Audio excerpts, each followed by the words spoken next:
며칠 전에 가족들과 함께 차를 타고 광안리 해변가를 지나가고 있었습니다. 그런데 마침 버스킹을 하고 있더라고요.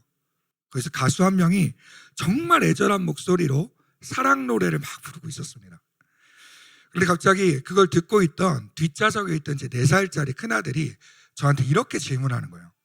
아빠, 왜 저 사람은 속상한 노래를 불러요? 그 소리를 듣는 순간 운전대를 놓칠 정도로 빵 터져서 너무 크게 웃었습니다. 그 4살짜리 아이에게는 사랑 노래가 속상한 노래로 들렸던 겁니다. 생각해보니까 우리도 좀 그런 것 같습니다. 우리는 사랑을 감정으로 이해합니다. 설렘, 기쁨, 환희, 그리고 이별했을 때는 슬픔과 서운함 등등. 그래서 저는 사실은 이 고린도전서 13장 사랑장이라고 불리는 이 본문을 읽을 때마다 약간의 위화감이 좀 들었습니다. 왜냐하면 오늘 본문은 사랑을 감정이 아닌 다른 모습으로 보여주고 있기 때문입니다. 이 본문이 워낙 유명하기 때문에 따로 떨어져서 사랑이라는 주제로 우리 꼭 필요한 결혼식이나 우리 부부 세미나나 이런 여러 장소에서 인용되고 있지만, 사실 여러분 이 본문을 제대로 이해하기 위해서는 고린도전서 12장 앞뒤 문맥을 반드시 이해해야 합니다. 12장은 은사에 대해서 이야기를 하고 있습니다. 그런데 13장 시작하기 바로 직전 12장 31절에서 바울은 더 큰 은사를 사모하라고 말하면서 그 은사에 대한 가장 좋은 길을 보여주겠다고 이야기합니다. 그 길이 바로 무엇입니까? 13장의 사랑입니다. 바울은 왜 사랑을 가장 좋은 길로 보여주었을까요? 그리고 지금 우리는 어떻게 가장 좋은 길을 걸어갈 수 있을까요? 오늘 본문을 통해서 문제투성이었고 상처가 많았던 그 고린도 교회, 그 공동체에 하나님께서 제시하셨던 가장 좋은 길이 무엇이었는지를 3가지로 함께 알아보기를 원합니다. 첫 번째, 사랑은 은사를 사용하는 가장 좋은 길입니다. 따라해봤으면 좋겠습니다. 사랑은 은사를 사용하는 가장 좋은 길입니다. 여러분, 고린도 교회는 정말 독특한 교회였습니다. 우리는 흔히 고린도 교회가 문제가 많은 교회였다라고 이야기하지만 성경은 이렇게 이야기하고 있습니다. 1장 7절에서 모든 은사에 부족함이 없는 교회. 뭐에 부족함이 없는 교회라고요? 은사에. 그렇습니다. 방언도 있었습니다. 예언도 있었습니다. 지식도 있었습니다. 믿음도 있었습니다. 열심도 있었습니다. 어쩌면 오늘날의 모든 교회들이 부러워할 만한 풍성한 은사를 가지고 있던 교회가 고린도 교회였습니다. 그런데 이상합니다. 은사는 많은데 교회가 건강하지 않습니다. 사람들이 서로 시기합니다. 자랑합니다. 경쟁합니다. 파벌이 생깁니다. 분쟁이 일어납니다. 왜 그럴까요? 바울은 오늘 본문에서 그 이유를 설명합니다. 문제는 은사가 없었기 때문이 아니라 사랑이 없었기 때문입니다. 바울은 여기서 3가지 극단적인 예를 듭니다. 최고의 은사인 방언, 최고의 영적 능력인 예언과 믿음, 최고의 헌신인 구제와 자기 희생입니다. 그리고 3번 다 같은 결론을 1절, 2절, 3절에서 내립니다. 사랑이 없으면 소음일 뿐이다. 사랑이 없으면 나는 아무것도 아니다. 사랑이 없으면 아무 유익이 없다. 왜 이렇게까지 강하게 얘기했을까요? 왜냐하면 고린도 교회 성도들이 가장 자랑하던 것이 바로 은사였기 때문입니다. 여기서 우리는 중요한 사실을 발견합니다. 바울은 은사를 부정하는 것이 아닙니다. 지식이 필요합니다. 믿음도 필요합니다. 헌신도 필요합니다. 문제는 무엇을 가졌느냐가 아니라 그것을 어떻게 사용하느냐입니다. 같은 은사라도 사랑으로 사용하면 공동체를 세우지만 사랑 없이 사용하면 자기를 드러내는 도구로밖에 쓰이지 않습니다. 고린도 교회가 바로 그랬습니다. 하나님께서 주신 선물을 가지고 하나님 나라를 세우는 것이 아니라 자기의 이름을 세우고 있었습니다. 생각해보면 우리도 고린도 교회와 많이 다르지 않은 것 같습니다. 교회에서 오래 봉사합니다. 또 직분도 많습니다. 성경도 많이 합니다. 기도도 많이 합니다. 헌신적으로 많이 섬기고 있습니다. 그런데 하나님은 지금 내가 이 공동체에서 무엇을 하고 있는가를 보시는 게 아닙니다. 무엇을 보고 계실까요? 그 일을 왜 하고 있는가를 보고 계십니다. 나는 지금 인정받기 위해서 섬기고 계십니까? 칭찬받기 위해서 봉사하고 계십니까? 아니면 내 가치를 증명하기 위해 헌신하고 있습니까? 아니면 하나님이 세우신 공동체를 세우기 위해 헌신하고 있습니까? 고린도 교회는요, 더 큰 은사를 원했어요. 지금보다 더 큰 은사, 더 드러내는 명성, 더 놀라운 역사. 하지만 바울은 더 큰 은사를 보여주지 않고 오히려 더 좋은 길을 보여주고 있습니다. 사랑입니다. 그 사랑은 은사를 가치 있게 만드는 길입니다. 같은 봉사여도 사랑으로 섬기면 사람을 섬길 수 있습니다. 사랑으로 말하면 사람을 세울 수 있습니다. 같은 은사라도 사랑으로 하면 공동체를 세워나갑니다. 그래서 바울은 은사보다 사랑을 말하는 것이 아니라 은사를 사용하는 가장 좋은 길은 사랑이라고 이야기하고 있는 것입니다. 그렇다면 바울이 말하는 사랑은 도대체 무엇일까요? 사랑의 정체에 대해서 우리 4절부터 7절까지 이야기하고 있습니다. 우리 함께 따라해 봤으면 좋겠습니다. 사랑은 공동체를 세우는 가장 좋은 길입니다. 드디어 나왔습니다. 여러분, 고린도전서 13장 하면 누구나 4절에서 7절을 먼저 떠올립니다. 사랑은 언제나 오래 참고. 네, 결혼식이나 어디서나 들려오는 가장 유명한 성경 구절 중에 하나일 겁니다. 그래서 많은 사람들은요, 이 구절을 정말 아름답게 표현한 사랑의 정의다 이렇게 말을 합니다. 그런데요, 물론 틀린 말은 아니에요. 가만히 여러분 이 구절을 살펴보셨으면 좋겠습니다. 여러분, 어떤 개념이나 어떤 단어를 정의할 때 어떻게 정의를 할까요? 그 개념의 근본적인 상태 아니면 성질을 이야기를 합니다. 그래서 만약에 사랑에 대해서 정의를 하고 싶다면 백과사전은 이렇게 얘기합니다. 사랑은 어떤 존재를 귀중히 여기는 마음의 상태입니다. 아니면 이렇게 얘기합니다. 사랑은 인간의 근본적인 감정이자 가장 뜨거운 에너지입니다. 사랑은 인간의 근본적인 감정이나 사랑은 가장 뜨거운 에너지입니다. 바울이 이렇게 얘기하고 있나요? 여러분, 바울은요, 지금 사랑의 정의를 이야기하려고 하는 것이 아닙니다. 오히려 바울이 표현하는 사랑의 묘사를 보면요, 전부 다 사랑을 사람이 사용할 만한 인격적인 동사로 표현하고 있습니다. 따라해 볼까요? 인격적인 동사. 왜? 사랑의 속성이 이렇게 많은데 그 중에서 바울은 인격적으로 행동하는 듯한 동사들만 뽑아서 사랑을 이렇게 설명하고 있을까요? 바울이 사랑의 정의를 몰랐을까요? 너무 잘 알았을 겁니다.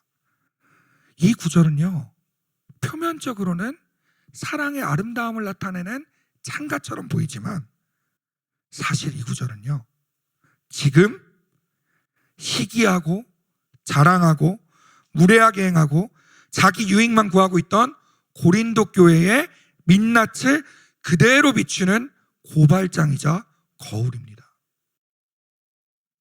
바울은 지금 고린도 교회를 향해서 영적인 거울 치료를 행하고 있는 겁니다.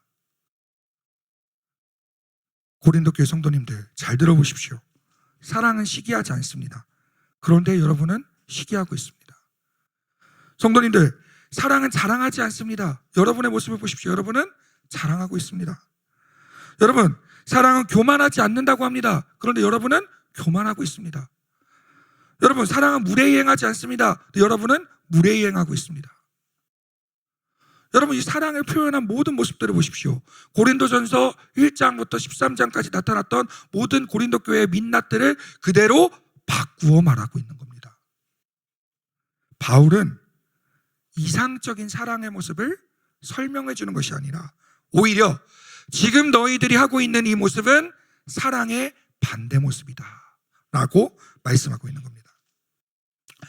그래서 이 모든 표현들 가운데 가장 중심이 되는 표현이 한 가지 있습니다. 5절을 함께 읽어봤으면 좋겠습니다. 5절 다 같이 읽겠습니다. 시작. 무례히 행하지 아니하며 자기의 유익을 구하지 아니하며 성내지 아니하며 악한 것을 생각하지 아니하며.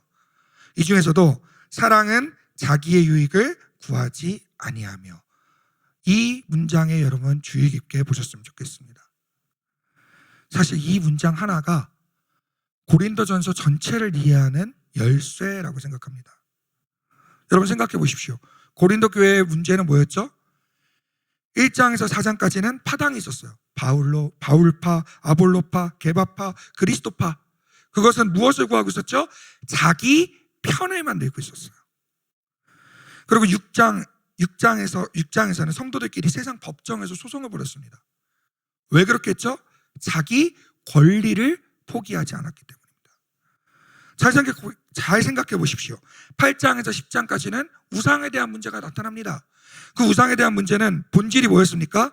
내가 먹을 자유를 포기하지 않았던 겁니다. 11장도 보십시오. 성찬식마저, 주의 만찬마저 부자와 가난한 사람이 갈라져 서로 배려를 못하고 있습니다. 뭘 포기 못합니까?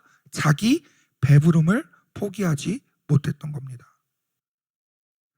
겉으로 보면 문제들이 다 달라 보이지만 뿌리는 하나입니다.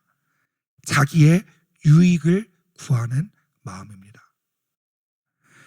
모든 문제의 시작점에 자기 중심성이 있습니다. 저는 그래서 사랑의 반대말이 미움이라고 생각하지 않습니다. 동의하시나요? 사랑의 반대말은 미움이 아니라 자기 중심성입니다. 여러분 잘 생각해 보십시오. 우리는 미워하진 않지만 그 사람을 사랑하지 않을 수 있어요. 이해하시나요? 네. 한 번 더 해볼까요? 우리는 교회 안에서 싸우진 않지만 그 사람을 사랑하지 않을 수 있어요. 우리는 한 번만 더, 겉으로는 예의 바를 수 있지만 사랑하지 않고 있을 수 있어요. 사랑의 반대말은 미움이 아니라 자기 중심성입니다. 내 생각만 중요할 때, 내 권리만 중요할 때, 내 감정만 중요할 때, 내 자존심만 중요할 때, 내 유익만 중요할 때, 그때 우리는 사랑 없는 사람이 됩니다. 반대로 사랑은 질문이 다릅니다. 내가 무엇을 얻을 수 있을까가 아니라 어떻게 하면 공동체를 세울 수 있을까를 묻습니다. 내가 옳은가 보다 우리가 어떻게 함께 살아갈 수 있는가, 살아날 수 있는가를 먼저 생각합니다. 사랑은 내 권리를 어떻게 하면 좀 더 주장할 수 있는가 보다 내가 손해보더라도 형제를 어떻게 하면 살릴 수 있는가, 그것을 먼저 물어봅니다. 그래서 사랑은 감정이 아니라 방향입니다. 사랑은 느낌이 아니라 선택입니다. 사랑은 나를 향하던 시선을 공동체로 돌리는 삶의 방식입니다. 아멘. 사랑은 뜨거워, 너무 좋아, 난 네가 있어 행복해, 열정적이야, 이런 게 아니라 공동체를 살리는 삶의 방식. 내가 조금 손해보더라도 저 형제를 세우겠다는 선택. 그것이 바로 사랑인 것입니다. 고린도 교회는 끊임없이 누가 더 큰 사람인가, 누가 더 잘났는가를 물어봤습니다. 그런데 바울은 전혀 다른 질문을 던집니다. 누가 공동체를 세우는 사람인가? 이것이 바로 사랑의 질문입니다. 그리고 이것이 하나님 나라를 살아가는 사람들의 질문입니다. 사랑은 나를 높이는 길이 아니라 공동체를 세우는 길입니다. 사랑은 드러내는 길이 아니라 다른 사람을 세워주는 길입니다. 그렇기 때문에 바울은 사랑이 공동체를 세우는 가장 좋은 길이라고 말하고 있는 것입니다. 그렇다면 왜 바울은 이렇게까지 사랑을 강조하는 것일까요? 왜 사랑이 다른 은사보다 더 중요하다고 말하는 것일까요? 그 이유를 바울은 마지막 단락에서 이렇게 설명합니다. 사랑은 공동체를 세우는 데서 끝나지 않고 영원히 남기 때문입니다. 우리 같이 따라해봤으면 좋겠습니다. 사랑은 영원히 남을 가장 좋은 길입니다. 네, 바울은 이제 마지막으로 왜 사랑이 가장 좋은 길인가를 설명합니다. 1절부터 3절까지는 뭐라고 얘기했죠? 사랑 없는 은사는 아무 소용이 없다. 은사를 가장 잘 사용할 수 있는 가장 좋은 길은 사랑이다 라고 얘기했습니다. 4절부터 7절까지는 사랑이 뭐라고 그랬죠? 공동체를 세울 수 있는 가장 좋은 길이라고 얘기했습니다. 이제 8절부터는 이렇게 시작합니다. 8절, 사랑은 언제까지나 떨어지지 아니하되 예언도 패하고 방언도 그치고 지식도 패하리라. 사랑은 언제까지나 떨어지지 아니하되, 이것이 바로 바울의 결론입니다. 바울은 이제 흥미롭게 비교를 합니다. 예언도 패하고 방언도 그치고 지식도 패하리라. 고린도 교회가 그렇게 자랑했던 영적인 기준들이었어요. 너희들이 그렇게 반짝반짝 쌓아 올리고 갖고 싶어 했던 그 모든 것들은 언젠가 다 사라질 거야. 왜 그렇습니까? 그 은사들은 목적지가 아니라 도구이기 때문입니다. 뭐이기 때문이라고요? 도구. 그렇습니다. 방언도 지금 필요한 거, 예언도 지금 필요한 거. 하지만 하나님 나라가 완성이 되면 더 이상 그것들은 필요하지 않습니다. 그래서 바울은 9절과 10절에서 또 이렇게 똑같은 말을 반복하는 겁니다. 우리가 부분적으로 알고 부분적으로 예언하니 온전한 것이 올 때는 부분적으로 하던 것들이 다 없어질 거다. 다 알고 있으니까. 또 바울은 어린아이의 비유를 사용합니다. 내가 어렸을 때는 말하는 것이 어린아이와 같고 깨닫는 것이 어린아이와 같고 생각하는 것이 어린아이와 같았지만 장성한 사람이 되어서는 어린아이의 일을 버렸노라. 어린 시절에는 장난감이 전부인 것처럼 보여요. 눈앞에 보이는 세계가 전부인 것 같아요. 하지만 우리가 어른이 되면 그것들을 다 내려놓습니다. 여러분, 장난감이 나쁘다는 게 아니죠? 장난감이 나쁜 게 아니라 더 온전한 것을 알게 되었기 때문입니다. 지금 우리의 모습도 그렇습니다. 하나님은 하나님의 나라를 세우기 위해 여러분 한 사람 한 사람에게 은사를 지금 주셨습니다. 그것은 완성을 향해 나아가는 과정 속에서 필요한 선물들입니다. 그렇지만 언젠가 주님 앞에 완벽하게 완성될 그날, 그것들은 더 이상 필요하지 않습니다. 그래서 바울은 12절에서 우리가 지금은 거울로 보는 것 같이 희미하나 그때는 얼굴과 얼굴을 대하여 볼 것이라고 이야기합니다. 지금은 희미하게 하나님이 계신가 안 계신가 헷갈리기도 하고, 그리고 하나님의 나라가 완벽하게 완성되지 않은 것처럼 보이지만 언젠가 그날이 되면 직접 모든 것을 보고 모든 것을 알게 될 거라고 이야기합니다. 그래서 마침내 바울은 13절에서 이러한 결론을 내립니다.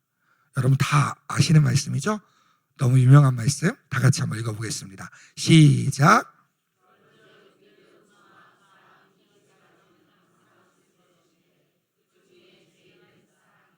아멘. 여러분, 믿음도 중요해요. 소망도 중요합니다.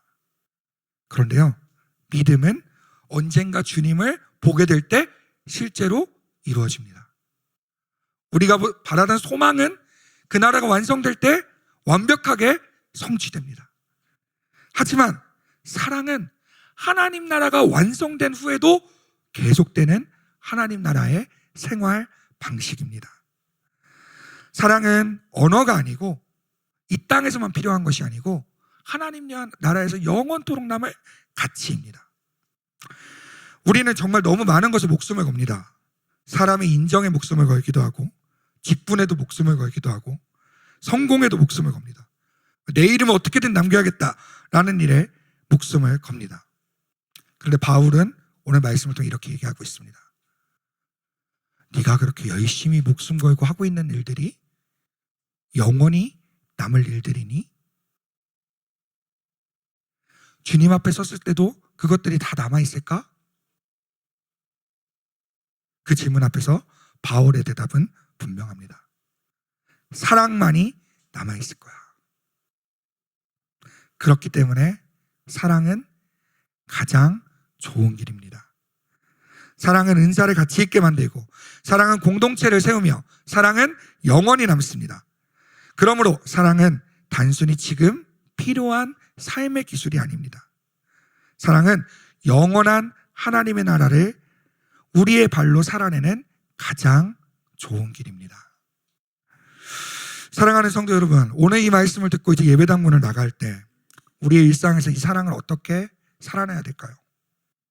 이번 한 주만큼은 나를 드러내려고 하는 것들을 잠시 멈추고 하나님께서 내 곁에 두신 한 사람, 그 한 사람을 세우는 일에 집중해 주시기를 부탁드립니다. 진짜 사랑은요, 관념, 이론, 감정이 아니라 내 눈앞에 실제하는 그 한 사람을 살려내는 선택입니다.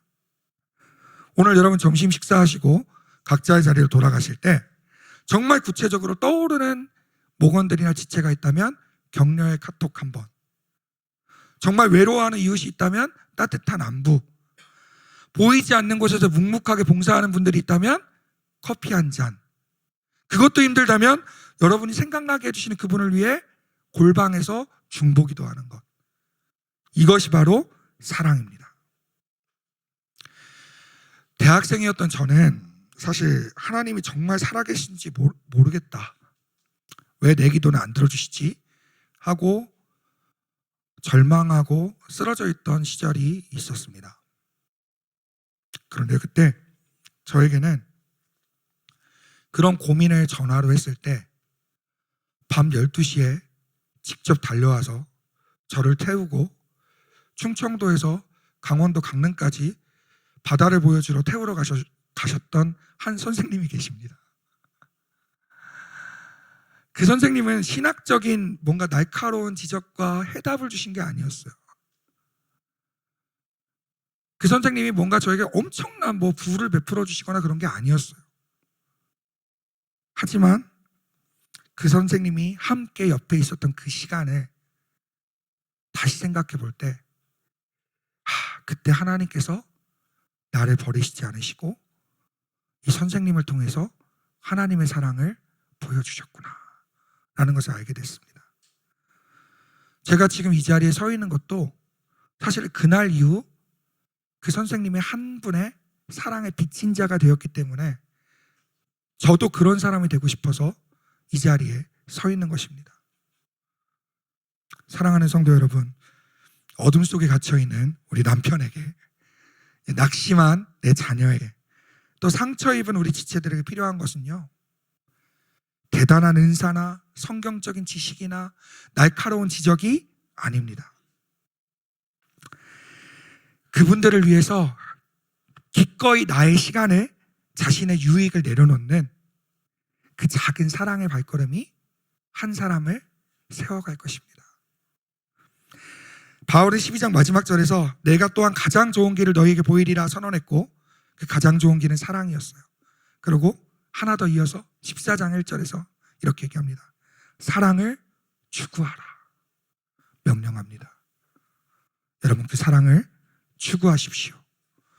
여러분이 한 사람을 세우는 그 가장 좋은 길을 걸어갈 때 낙심한 영혼이 살아나고 우리 교회 공동체가 찬란하게 회복되는 그런 은혜가 있기를 주님의 이름으로 축복합니다.